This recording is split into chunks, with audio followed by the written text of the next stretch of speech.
Hallelujah, praise the Lord. प्रियो, आज के इस एपिसोड में मैं आप सभी का स्वागत करती हूँ। प्रभु आप सबको बहुत तायत से आशीषित करे। प्रियो, 2023 अब जा रहा है और हम लोग 2024 की ओर देख रहे हैं। 2023 में प्रियो, आपने बहुत सी बातों को अपने जीवनों में घटते हुए देखा होगा, कुछ अच्छी कुछ बुरी। और जब आज आप 2024 की ओर देख रहे हैं, 2024 की ओर देख रहे हैं, आपके पास बहुत सी योजनाएं होंगी अपने परिवार के लिए, अपने बच्चों के लिए। बहुत कुछ आपने प्लान किया होगा और आप प्रार्थनाएं कर रहे होंगे, प्रभु ये साल आपके लिए आशीषों का साल है, आपके परिवार, आपके बच्चों के लिए आशीष का साल हो। पर मेरा आपसे एक प्रश्न है, न्यू ईयर आपके लिए क्या है? नए साल का आपके जीवन में क्या मायने है, क्या अर्थ है? प्रियो, यदि आप वचन की ओर देखें, क्योंकि वचन इसके विषय में कुछ कहता है। आप वचन में देखें, 25 दिसंबर को, 25 दिसंबर को हमने यीशु मसीह का जन्म के दिन को मनाया। हम क्रिसमस को हमने सेलिब्रेट किया और उसके बारे में हमने वचनों को सुना।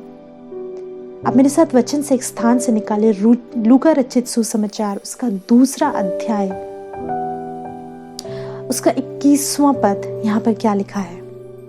लूका 2 उसका 21 पद। इस प्रकार यहाँ पे वचन कहता है, जब 8 दिन पूरे हुए और उसके खतने का समय आया तो उसका नाम यीशु रखा गया, जो स्वर्गदूत ने उसके पेट में आने से पहले कहा था।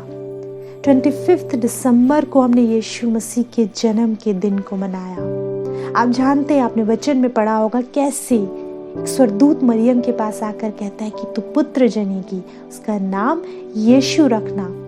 अब जब पुत्र उत्पन्न हुआ 25 दिसंबर को, जब हमने सेलिब्रेट किया, हाँ उसका नाम यीशु था, लेकिन जानते ऑफिशियली एक व्यवस्था के अनुसार यीशु मसीह को वो नाम मिला ठीक उसके 8 दिन बाद, जिसे हम न्यू ईयर के रूप में सेलिब्रेट करते हैं।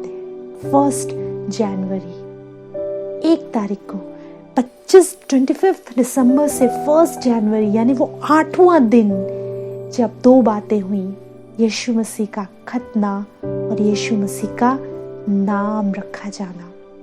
यीशु मसीह का खतना होना व्यवस्था के अनुसार।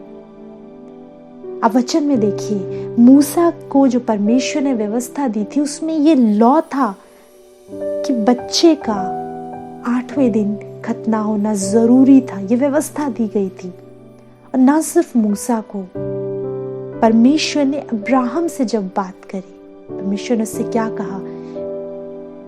ना सिर्फ तेरे पुत्र, ना सिर्फ तेरी संतान, किंतु जो तेरे घर में दास और दासी हो, उनका भी खतना किया जाए।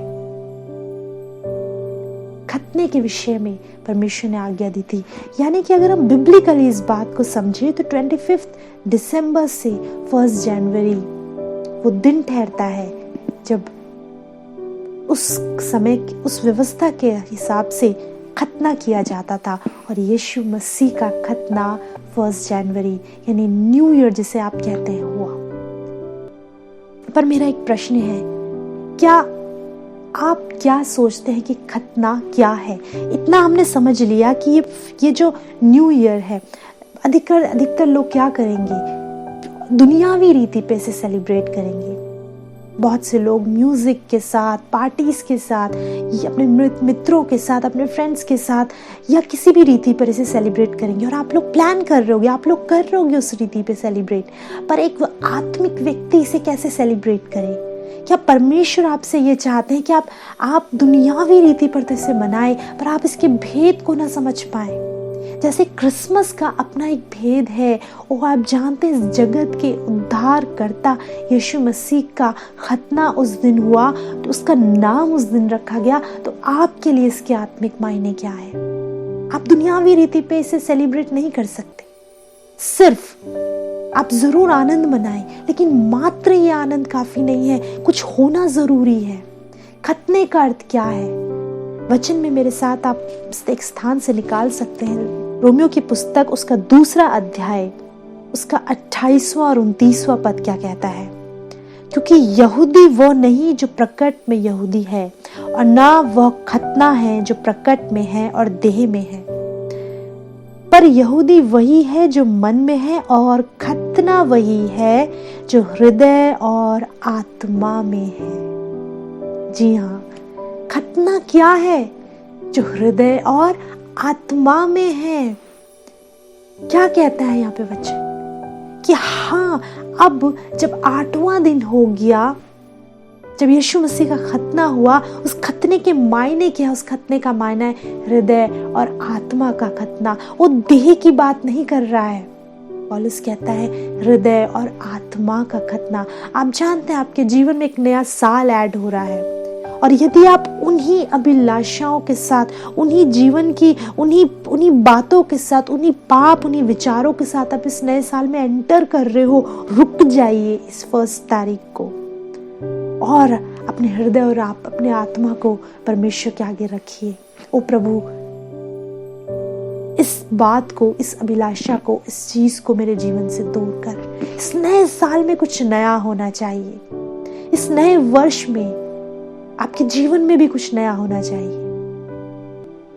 आपके लिए नए साल के क्या मायने हैं? आप जानते हैं जो प्रॉमिसेस, जो रेजोल्यूशन आपने 2022 में लिए, आप उन्हें पूरा नहीं कर पाए। जो प्रॉमिसेस, जो रेजोल्यूशन आपने 2023 में लिए, आप कुछ समय तो उस चीजों पर चले, आप उसे पूरा नहीं कर पाए, और अब एक नया साल, एक नया वर्ष 2024 फिर से आपके सामने है। और मैं जानती हूँ बहुत से लोग, आप में से ही बहुत से लोग अपने जीवन की बहुत सी अभिलाषाओं से युद्ध करते हैं। आप अपनी लाइफ में बहुत सी बातों को जानते हैं जो सही नहीं है। हो सकता है आपके परिवार के लोग ना जानते हो, आपकी पत्नी ना जानती हो, आपके पति ना जानते हो, और आपके कलीसिया, आपके परिवार के लोग ना जानते हो, बट मेरे भाई, मेरी बहन, आप जानते हो आपकी लाइफ में क्या रॉन्ग है, क्या इनकरेक्ट है, किन बातों को दूर करने की जरूरत है। ये नया वर्ष 2024 आपके लिए करेक्शन का समय है। अब जब आप एक नए वर्ष में एंटर कर रहे हैं, अब जरूरी है कि उन पुरानी बातों, उन पुरानी अभिलाषाओं को छोड़ दिया जाए। एक आनंद की बात मैं आपको बताती हूँ। पता है, वचन में लिखा है, परमेश्वर का कलाम कहता है, जैसे आकाश में काली घटा छट जाती है और फिर खुला आकाश दिखाई देता है, ऐसे ही मैंने तुम्हारे अपराधों को अपने सामने से मिटा डाला है। जैसे कुछ समय के लिए आपको आकाश में काले बादल नजर आते हैं और कुछ समय बाद एकदम नीला आकाश, ऐसे ही खुदा का कलाम कहता है, तुम्हारे अपराधों को मैं स्मरण नहीं करूंगा, आगे से मैंने हटा डाला है। आप किसी व्यक्ति के पास जाए, अपने मित्र के पास जाए, आप कितना भी आपका क्लोज हो वो फ्रेंड, पर जानते हैं अगर आपने उसके साथ कुछ गलत किया है, वो कभी भी उस चीज को नहीं भुलाएगा। वो कितना भी कहे कि मैंने तुझे माफ किया, भूल गया, नो, कभी ना कभी किसी ना किसी बात पर वो बात आएगी और वो आपको याद दिलाएगा कि तूने वो गलती की थी। आपके परिवार के लोग, आप किसी को भी ले सकते हैं। आप जानते हैं मनुष्य कभी किसी मनुष्य के अपराध को भुला नहीं सकता, उसमें ये सामर्थ्य नहीं है। वो या तो अपने हृदय में रखेगा या किसी न किसी दिन आपसे उस बात को कहेगा, किंतु वचन में लिखा है मैं उसे मिटा डालता हूं, उसे स्मरण नहीं करता। क्यों? क्योंकि वो आपसे प्रेम करता है। वो आपको अपने साथ देखना चाहता है, क्योंकि यदि वो आपके पापों को हर वक्त स्मरण में रखेगा तो वो आप उसकी संगति में कभी नहीं आने पाओगे। यदि वो हमेशा आपको एक पापी व्यक्ति की दृष्टि से देखेगा तो आप कभी भी उसके क्लोज नहीं आ सकते। लेकिन वो चाहता है कि आप उसके करीब, उसके निकट आओ। वो चाहता है कि आप उसके हृदय को समझो। वो चाहता है आप उसकी उपस्थिति में बढ़ो। इसलिए वो आपके अपराधों को आपके जीवन में नहीं देखता। कब? जब आप रिपेंट करते हो, जब आप सच्चा पश्चाताप करते हो, जब आप प्रभु के आगे कहते हो, प्रभु बस बहुत हुआ, मैं आजाद होना चाहता हूं इन गुनाहों से, मैं निकलना चाहता हूं इन बातों से। इन पाप की अभिलाषाओं से, इस व्यभिचार से, इस गुनाह और पाप के दलदल से मैं निकलना चाहता हूँ। जब आप खाली करते हो अपने आप को, जानते हो आपको नया बनाता है। जब रिपेंट करते हो, वो उन अपराधों को आपके जीवन से दूर करता है, आपको नया करता है। उस व्यक्ति के लिए वो एक नया वर्ष है, उस व्यक्ति के लिए वास्तव में वो नया वर्ष है, क्योंकि उसके मन और उसकी आत्मा का खतना हुआ। वचन में आपने पढ़ा, यहूदी वो नहीं जो प्रकट में यहूदी है, और खतना वो नहीं जो देह में खतना है, क्योंकि लिखा है पर यहूदी वही है जो मन में है, और खतना वही है जो हृदय का और आत्मा का है। जब हृदय का खतना होता है, जब हृदय से टूटते हो उसके आगे, जब आपका हृदय उसके आगे रोता है, टूटता है, जब आप मात्र लोगों को दिखाने के लिए, अपने पास्टर को दिखाने के लिए, अपनी कलीसिया को दिखाने के लिए नहीं, पर आप वास्तव में पर प्रभु के समक्ष जाते हो, आपका हृदय उसके आगे टूटता है, यानी हृदय का खतना हो रहा है। जब आपकी आत्मा उसको पुकारती है, जब आपकी आत्मा से वह शुद्धता निकलती है, आपकी आत्मा का खतना हो रहा है, वो दिन आपके लिए न्यू ईयर है, वो समय आपके लिए न्यू ईयर है। आपने वचन में देखा होगा, निकोदेमुस जो एक बहुत बड़ा व्यवस्थापक था, ज्ञान था उससे वचन का, सारी नॉलेज थी। लिखा है वो रात के समय यीशु मसीह के पास आता है और कहता है कि तो अपने विषय में क्या कहता है। आप जानते यीशु मसीह वहां पर एक बात उससे कहते, निकोदेमुस, जब तक कोई व्यक्ति नए सिरे से ना जन्मे, वो स्वर्ग के राज्य को देख नहीं सकता। नए सिरे से ना जन्मे, नए सिरे से जन्म लेना जरूरी है प्रियो। एक नए सिरे से, यानी कि एक व्यक्ति जो एक पुराने जीवन को जी रहा था, एक पाप के जीवन को जी रहा था, एक गुनाह और पाप के जीवन में फंसा था, वो एक नए सिरे से जन्म ले, वो अपनी बातों से तौबा करे, अपने गुनाहों से का अंगीकार करे, उसको छोड़े और एक नए जीवन में प्रवेश करे।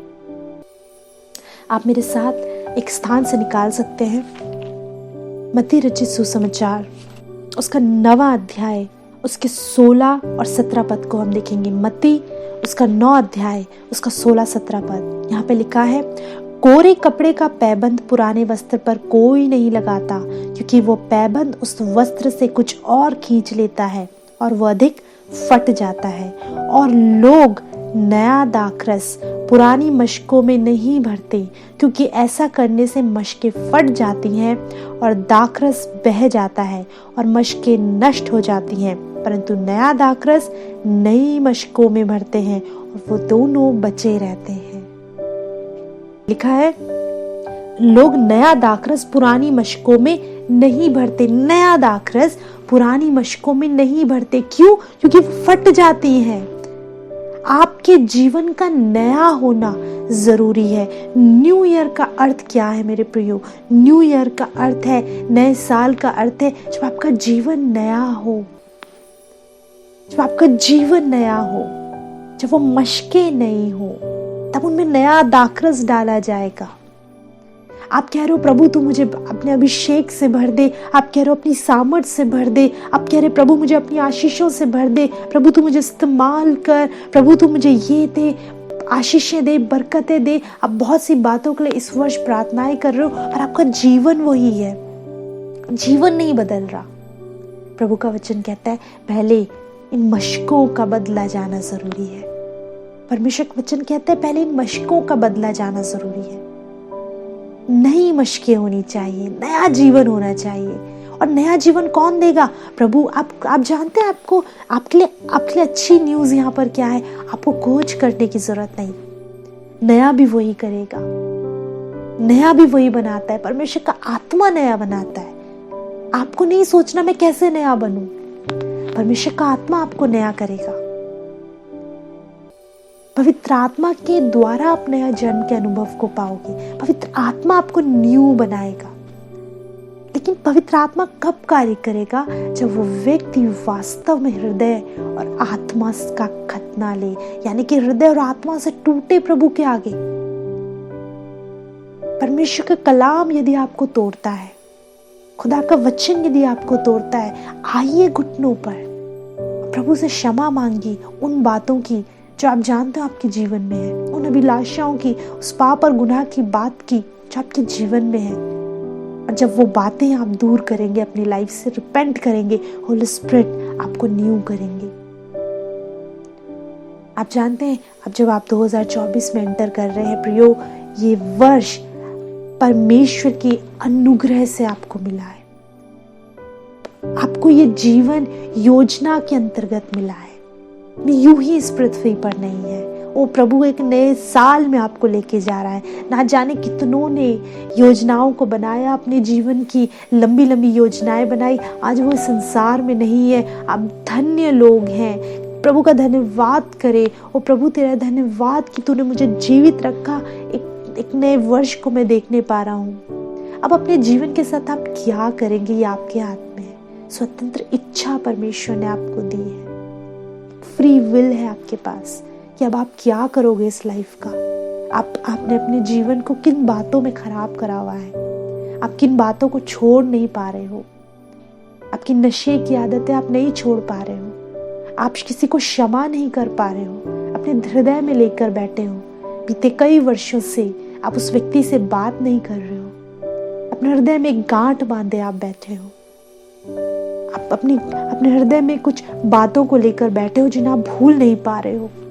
कोई पीड़ा, कोई दुख की बात, आप किसी गुनाह की बात को अपने जीवन में लिए बैठे हो, उस गुनाह को आप छोड़ नहीं पा रहे हो। व्यभिचार में आप हो, व्यभिचार से निकल नहीं पा रहे हो, हर साल कोशिश करते हो, हर साल उसमें गिरते हो।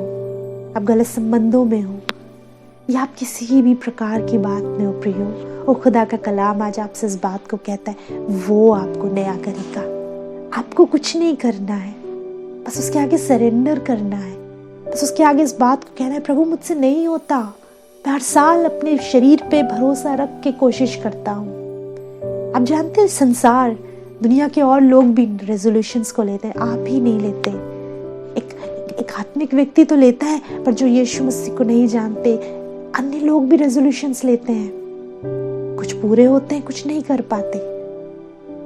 उनके रेजोल्यूशंस दुनियावी होते हैं, पर एक आत्मिक व्यक्ति जिस अपने जीवन में सुधार चाहता है, वो भी रेजोल्यूशंस लेता है, वो भी कुछ बातों को सोचता है। और आप जानते हैं आप पूरे कब कर पाओगे, जब खुदा का आत्मा आपकी सहायता करेगा। कहे प्रभु मुझसे नहीं होता, मैं नहीं छोड़ पा रहा हूं इन चीजों को, मैं कोशिश करता हूं, नहीं हो पाता, तू मेरी सहायता कर। यीशु मसीह निकोदेमुस से कहते हैं, जब तक कोई व्यक्ति नए सिरे से ना जन्मे, नए सिरे से जन्म लेना जरूरी है प्रियो। एक नया जन्म। परमेश्वर यीशु मसीह क्या कह रहे हैं निकोदेमुस से, जो कुछ तूने अब तक किया है, अगर कोई व्यक्ति ने इस पृथ्वी पर जन्म लिया और 30 साल की आयु तक उसने गुनाह और पाप में अपने जीवन को खर्च करा और 31वें साल में उसे ऐसा प्रतीत हुआ, उसे ऐसा महसूस हुआ कि मैं अपने जीवन को, आधा जीवन मैंने खराब कर दिया है, प्रभु एक मौका दे मैं दोबारा से कर सकूं। तो यीशु मसीह भेद में एक बात को कह रहे हैं, तुझे माँ की कोख में दोबारा नहीं जाना, बट स्पिरिचुअली ऐसा पॉसिबल है, तू दोबारा से नए जन्म को पाएगा। यानी जो तूने 30 साल खराब करे पाप और गुनाह में, मैं उसे भूल जाऊंगा, स्मरण में नहीं रखूंगा उस गुनाह की बात को। अब तू यहाँ से फिर से स्टार्ट कर, न्यू स्टार्ट कर, इन बातों को भूल जा।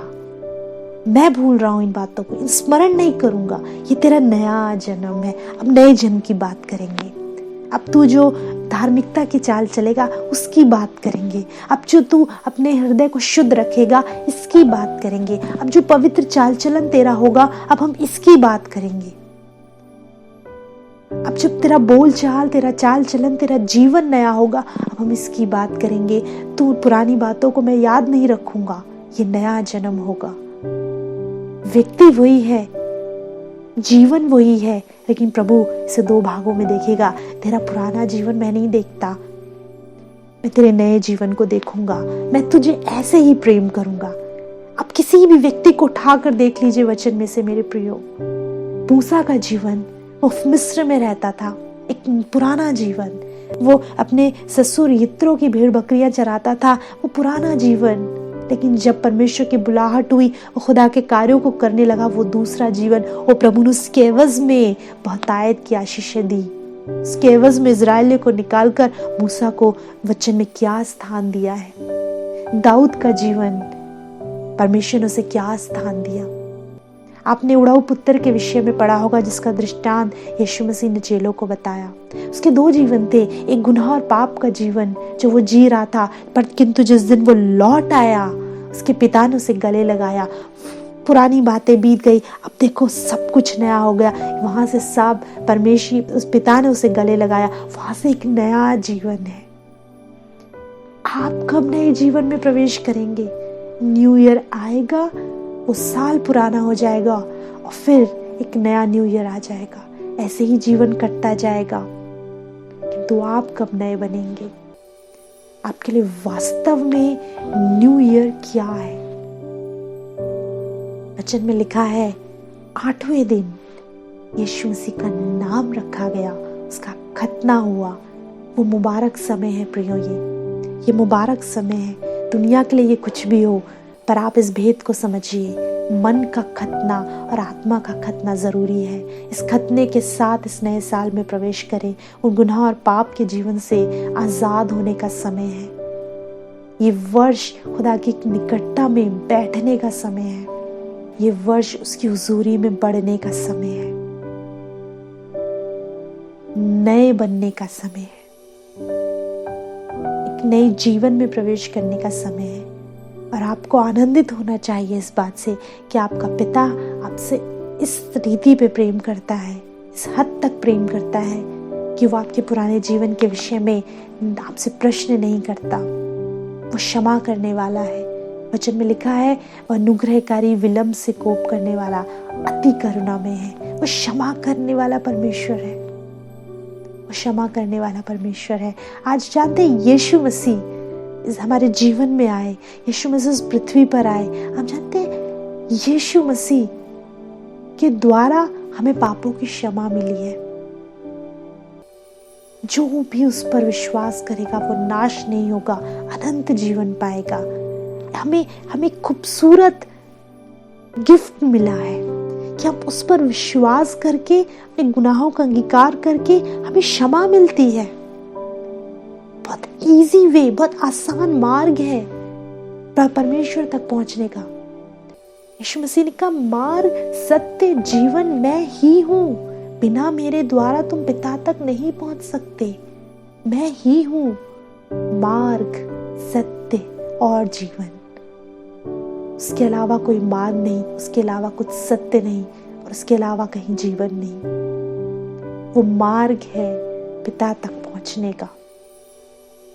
आप डायरेक्ट पिता तक नहीं पहुंच सकते। क्यों? क्योंकि आप पापी हो, पर यीशु में होकर आप पहुंच सकते हो। क्यों? यीशु में आपके पाप दूर होते हैं। कोई तो चाहिए था जो मेरे पापों को मुझसे ले ले और मुझे शुद्ध बनाए, ताकि मैं पिता तक पहुंच सकूं। अपने पापों के साथ मैं परमेश्वर तक नहीं पहुंच सकती। कोई चाहिए जो मेरे पापों को ले और मैं पिता तक पहुंच पाऊं।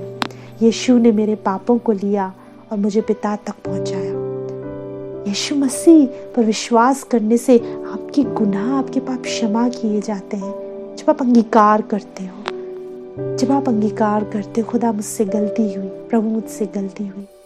प्रियो, ये समय है अपने गुनाहों का अंगीकार करने का। और कहिए, पवित्र आत्मा मेरी सहायता करे कि मैं इस नए वर्ष में एक नए जीवन में प्रवेश करूं, एक नए जीवन में सब कुछ नया कर दे तो मेरी लाइफ में सब कुछ बदल दे।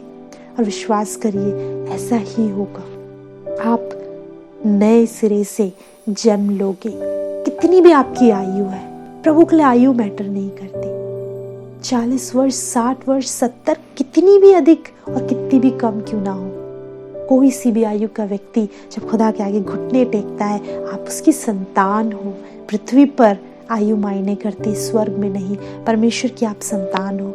परमेश्वर जैसे ही आप अंगीकार करोगे गुनाहों का, आपके मन, आपकी आत्मा का खतना होगा और प्रभु एक नए जन्मे हुए बच्चे की मानिंद आपको देखेगा और वैसे ही आप उसको ट्रीट करेगा।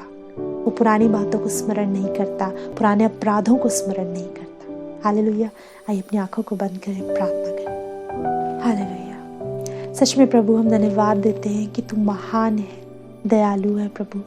इस वचन के लिए धन्यवाद देते हैं पिता कि तू हमारे अपराधों को क्षमा करने वाला परमेश्वर है। आज बहुत से लोग अपने जीवन में छिपे अपराधों से लड़ रहे हैं प्रभु, वो उससे निकलना चाहते हैं। आपसे विनती करते हैं 2024 में जब ये लोग अपने कदमों को रख रहे हैं खुदावन, तो प्रभु आप इनकी सहायता करें, पवित्र आत्मा इनको नया बनाए।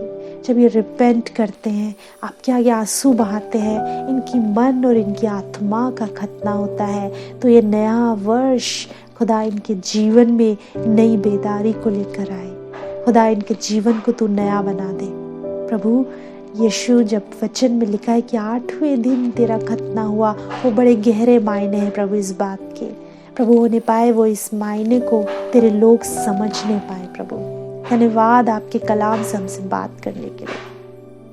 सारा आदर महिमा हम आपको देते हैं यीशु के नाम में, आमीन। हालेलुया। प्रियो, विश्वास करती हूँ आज खुदा ने अपने कलाम से आपसे बात करी है और आप लोग, यदि आप लोग की कोई प्रेयर रिक्वेस्ट है या आप वचन से आशीषित हुए हैं और अपने अनुभव, अपनी टेस्टमनीज को शेयर करना चाहते हैं, तो आप हमें व्हाट्सएप कर सकते हैं। आप हमें इस नंबर पे कॉल भी कर सकते हैं, जो आप कॉन्टैक्ट डिटेल देख रहे हैं, आप हमें कॉल कर सकते हैं। हमारे प्रेयर वॉरियर्स आपसे बात करेंगे। प्रियो, आप वचन को दोबारा सुनना चाहते हैं या प्रभु को और जानना चाहते हैं, तो हमारे YouTube चैनल पर जाइए, ट्रू शेपर्ड मिनिस्ट्रीज आप टाइप करिए और वहाँ पे वीडियोस हैं जो आपको हेल्प करेंगी यीशु मसीह के और निकट जाने में। हालेलुया। प्रियो, हमारी तरफ से, हमारी मिनिस्ट्री की तरफ से, पूरी टीम की तरफ से हम आपको हैप्पी न्यू ईयर कहते हैं और ये न्यू ईयर आपके लिए ब्लेसड हो, बहुत सी आशीषों को आप पाएं और विशेष रूप से प्रभु की हुजूरी में, उसकी उपस्थिति में बढ़ने का वर्ष ठहरे। आपके जीवनों में ये न्यू वर्ष एक नई आशा को लेकर, एक नए जन्म के अनुभव को आप पाओ, ये हमारी प्रार्थना है। आप सबको प्रभु यीशु मसीह में हमारा